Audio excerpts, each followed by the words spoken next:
श्रेष्ठ है। मुसलमानों, आज जरूरत है आपको आपकी शरीयत के मुताबिक जिंदगी गुजारने की। आपको किसी से लड़ना झगड़ना नहीं है, आपको किसी से मुकाबला नहीं करना है, आपको अपनी शरीयत पर अमल करना है। रमजान का मुबारक महीना आ रहा है, इस मुबारक महीने के अंदर ज्यादा इबादत कीजिए, इस मुबारक महीने में कुरान की तिलावत कीजिए, इस मुबारक महीने में हर रोजे को रखिए। और जितने भी जवान हैं हमारे, वो खुसूसन नमाज की भी पाबंदी करें।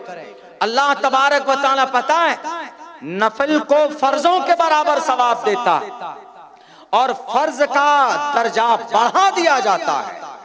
नफल पढ़ेंगे तो जितना सवाब आपको फर्ज पढ़ने पर मिलता है उतना आपको नफल पढ़ने पर मिलेगा। आप अगर फर्ज पढ़ने पर जितना मिलता है तो 70 गुना उसका इजाफा कर दिया जाता है, शैतान लॉक कर दिया जाता है। इस मुबारक महीने में कुरान की तिलावत कीजिए, इस मुबारक महीने में अच्छा काम कीजिए, इस मुबारक महीने में तरावी की नमाज पढ़िए, कुरान की तफसीर भी सुनिए अगर इमाम साहब करना जानते हो। जो कुरान करीम आप तरावी में पढ़ते हैं, तरावी के अंदर भाई एक पारा दो पारा इमाम साहब से कहिए कि उसकी तफसीर भी हमें बताइए कि अल्लाह ने इस कुरान में क्या बताया है, अल्लाह क्या फरमाता है। अल्लाह कहता है कि अगर कोई बंदा मुझसे बात करना चाहता है तो उसको चाहिए कि वो कुरान करीम की तिलावत करे, चूंकि कुरान अल्लाह का कलाम है। एक हर्फ आप अगर तिलावत करते हैं कुरान की, एक हर्फ, अल्लाह तबारक व तआला आपको 10 नेकियां अता फरमाता है। इसलिए मुबारक महीना है, इसके अंदर ज्यादा से ज्यादा हम सबको इबादत करने की जरूरत है, इसलिए कि अल्लाह ने इस खास महीने को रहमतों की बरसात के लिए, नेकियों की बरसात के लिए ही मुतय्यन किया है अल्लाह सुब्हानहू व तआला। इसीलिए इस मुबारक महीने की खास अहमियत दें हम लोग। और खुसूसन अपने मुस्लिम नौजवानों से कहना चाहूँगा कि भाई आप इस मुबारक महीने के अंदर में रोज़े की कसरत करें, रोज़े को मत छोड़िए। अगर कोई इंसान जानबूझकर रोज़ा छोड़ता है, एक भी रोज़ा छोड़ देता है जानबूझ करके, तो उसके बदले में अगर वो मरते दम तक पूरी जिंदगी रोज़ा रखेगा तो उसका हक और उसका सवाब उसको नहीं मिल सकता। ये बड़ी दिक्कत है भाई, क्या मसला है? आप लोग आ जाइए, एक दो आदमी उधर सॉल्व कीजिए। एक तो वैसे भी मजमा इधर से उधर पड़ा हुआ, और फिर अब मिजाज रहा नहीं लोगों के अंदर में। आप अगर मिसाल के तौर पर 4 बजे तक जलसा किए, 3 बजे तक किए, दुआ करा दी, जाकर सो गए, फजर की नमाज नहीं पढ़ी, तो जितने भी जलसा कराने वाले हैं सबको मुर्गा बनाकर मारा जाएगा कि जलसा किए तुम, फजर की नमाज क्यों छोड़े? फजर की नमाज फर्ज है, जलसा फर्ज नहीं था। जलसा नहीं करेंगे आप सालों, 2 साल 3 साल, तो अल्लाह नहीं पूछेगा। लेकिन अगर नमाज आपकी छूट गई एक वक्त की भी, तो अल्लाह सवाल करेगा कल क़यामत में कि तुमने नमाज क्यों छोड़ी है। नमाज फर्ज है, जलसा बहुत ज्यादा जरूरी नहीं है। हाँ, शरीयत की बात बताई जाती है, नई नई बातें कुरान और हदीस के सामने आती है, हिस्ट्री बताई जाती है, नबी की सीरत पेश की जाती है। ये जलसों से ही पता चलता है, ईमान ताजा होता है।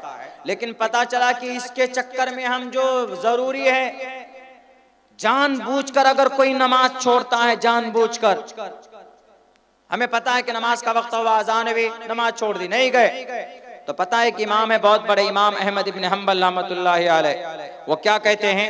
वो कहते हैं कि जानबूझकर नमाज छोड़ने वाला काफिर बन जाता है। मन तरकस्सलात मुतअम्मिदन फक़द कफर, जो मुसलमान जानबूझकर नमाज को तर्क करता है, छोड़ देता है, वो काफिर बन जाता है। इमाम अहमद इब्न हम्बल, 4 बड़े इमाम है ना, इमाम अबू हनीफा, इमाम मालिक, इमाम शाफी, इमाम अहमद इब्न हम्बल। इनमें इमाम अहमद इब्न हम्बल कहते हैं कि जानबूझकर नमाज छोड़ने वाला काफिर बन जाता, फकत कफर। लेकिन नहीं, कुछ इमाम ने ये कहा, कुछ फुक़हा ने कहा, कुछ मुहद्दिसीन ने कहा कि आदमी काफिर तो नहीं बनता है, अलबत्ता जो जानबूझकर नमाज छोड़ता है वो कुफ्र के दरवाजे तक पहुंच जाता, करीब करीब पहुंच गया। कुफ्र और इस्लाम के दरमियान में नमाज ही एक हद आर है, फासला है। एक मुसलमान में एक काफिर में कैसे फर्क कीजिएगा कि भाई ये मुसलमान है काफिर है? मुसलमान पहचाना जाता है किससे? नमाज से, टोपी से, दाढ़ी से पहचाना जाता है ही इज अ मुस्लिम। वरना अगर मान के चलिए बहुत से मुसलमान ऐसे हैं, ना टोपी है ना दाढ़ी है, एक तरफ दो आदमी खड़े हैं, कैसे पहचानेंगे कि भाई ये काफिर है कि मुस्लिम है? नाम पूछ नहीं सकते कि भाई तुम्हारा नाम क्या? लेकिन अगर सच्चा मुसलमान होगा तो जोहर के वक्त में नमाज पढ़ेगा, असर के वक्त में नमाज पढ़ेगा, मगरिब में नमाज पढ़ेगा, इशा में नमाज पढ़ेगा, फजर में नमाज पढ़ेगा, तो देखने वाले फौरन देख लेगा कि भाई ही इज अ मुस्लिम, ये मुसलमान है, ये नमाज पढ़ रहा है। तो कुफ्र इस्लाम के दरमियान में नमाज एक आड़ है। अगर कोई नमाज को छोड़ देता है तो नमाज कौन नहीं पढ़ता? नमाज काफिर नहीं पढ़ते, नमाज मुशरिक नहीं पढ़ते, तो आप भी वैसे ही हो गए। इसीलिए जरा सोचने की जरूरत है। अल्लाह के नबी अलैहिस्सलातु वस्सलाम को कोई भी दिक्कत और परेशानी आती थी, हम लोग तो कोई परेशानी दिक्कत आती तो नेताओं के पास जाते, बड़े बड़े पैसे वालों के पास जाते, लेकिन अल्लाह के नबी अलैहिस्सलातु वस्सलाम को कोई दिक्कत कोई परेशानी आती थी तो जनाबे मोहम्मदुर रसूलुल्लाह सल्लल्लाहु अलैहि वसल्लम वजू फरमाते थे, 2 रकात की नियत बांधते थे, अल्लाहु अकबर, सना पढ़ते थे, कुरान करीम की तिलावत करते थे, अल्हम्दुलिल्लाहि रब्बिल आलमीन अर्रहमानिर रहीम मालिकि यौमिद्दीन इय्याका नअबुदु व इय्याका नस्तईन इहदिनस सिरातल मुस्तकीम सिरातल लज़ीना अनअमता अलैहिम गैरिल मग़ज़ूबि अलैहिम वलज़्ज़ालिन। पूरी नमाज 2 रकात पढ़ते और अल्लाह से दुआ करते थे कि अल्लाह मेरी फला परेशानी को दूर फरमा दे, ए अल्लाह मैं फला दिक्कत में उसको दूर कर दे, दुआ करते, उसके बाद फिर मेहनत करते। और आज हम लोग ऐसा, या तो अगर दुआ करते हैं तो मेहनत नहीं करते, मेहनत करते हैं तो दुआ नहीं करते। कोई भी परेशानी है आपके घर के अंदर, आपके घर के अंदर बरकत नहीं होती है तो क्या करते हैं आप? मौलाना साहब दुआ कर दीजिए, मौलाना साहब तावीज दे दीजिए, बरकत नहीं हो रही है। नहीं, अगर आपके घर में बरकत नहीं है, आप लाखों हजारों रुपए कमाते हैं, घर के में रोजी रोटी में बरकत नहीं है तो क्या करेंगे? डेली मगरिब की नमाज के बाद आप सूरह वाक़िया पढ़िए, 27वें पारे में है, सूरह रहमान के बाद एक सूरत है, इज़ा वक़अतिल वाक़िया लैसा लिवक़अतिहा काज़िबा ख़ाफ़िज़तुर राफ़िया इज़ा रुज्जतिल अर्दु रज्जा व बुस्सतिल जिबालु बस्सा फ़कानत हबाअम मुंबस्सा। सूरह वाक़िया, अगर आप इसको पढ़ लेंगे, डेली पढ़िए, इंशाअल्लाह तबारक व तआला कभी भी आपके घर के अंदर फाका नहीं होगा, कभी भी आपके घर के अंदर बेबरकती नहीं होगी। किनका फार्मूला है? जनाबे मोहम्मद रसूलुल्लाह सल्लल्लाहु अलैहि वसल्लम का फार्मूला।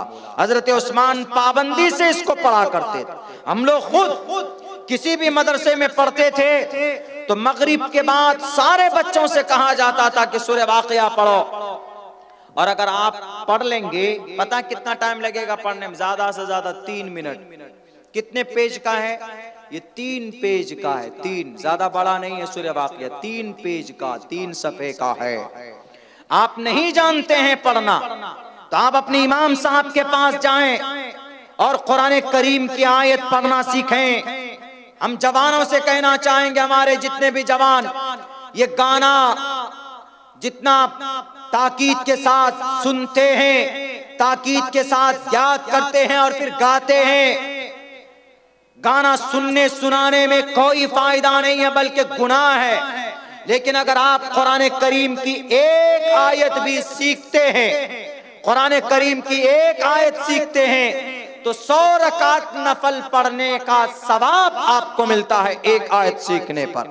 और अगर आप एक हर्फ पढ़ते हैं तो अल्लाह तबारक व तआला आपको 10 नेकियां अता फरमाता है। तो आप जब सूरह क़यामा पढ़ेंगे इंशाअल्लाह तबारक व तआला कभी भी आपके घर के अंदर फाका नहीं होगा। कभी भी कोई दिक्कत है, कोई परेशानी है, यू हैव टू ऑफर सलाह 5 टाइम्स अ डे। आदमी अपने रब से सबसे ज्यादा करीब नमाज की हालत में होता, सबसे ज्यादा करीब अपने रब से सजदे की हालत में होता। जब आदमी अपनी मुकद्दस पेशानी को झुका देता है रब के सामने में और रब से कहता है कि अल्लाह हमारी परेशानियों को दूर कर दे, अल्लाह सजदे की हालत को देखकर बहुत खुश होता है कि ये देखो अपने गांव में बड़ा पैसा वाला है, ये देखो MP MLA है, ये देखो मिनिस्टर है, लेकिन ये देखो आज मेरे सामने जमीन पर अपने माथे को झुकाया होगा। अल्लाह कितना खुश होता है जब आदमी अपनी पेशानी को झुकाता है। जब आप 5 वक्त की नमाज पढ़ेंगे और 5 वक्त की नमाज में कितने सजदे हैं अंदाजा नहीं लगा सकते। 70-80 मर्तबा आपकी पेशानी जमीन पर लगेगी तो रब कितना खुश होगा आप अंदाजा नहीं कर सकते। और फिर आपकी नमाज आपकी देशभक्ति की सबूत है। सचिन तेंदुलकर एक शतक लगाता है, क्या करता है? विराट कोहली क्या करता है? सर को झुकाता है, जमीन को चूमता है। लोग क्या कहते हैं कि he is a very biggest person, बहुत महान इंसान है। देखो इतना बड़ा शतक लगाया तो देशभक्ति देखो, जमीन को चूमता है, जमीन को बोसा दे रहा है, बड़ी तारीफ करते।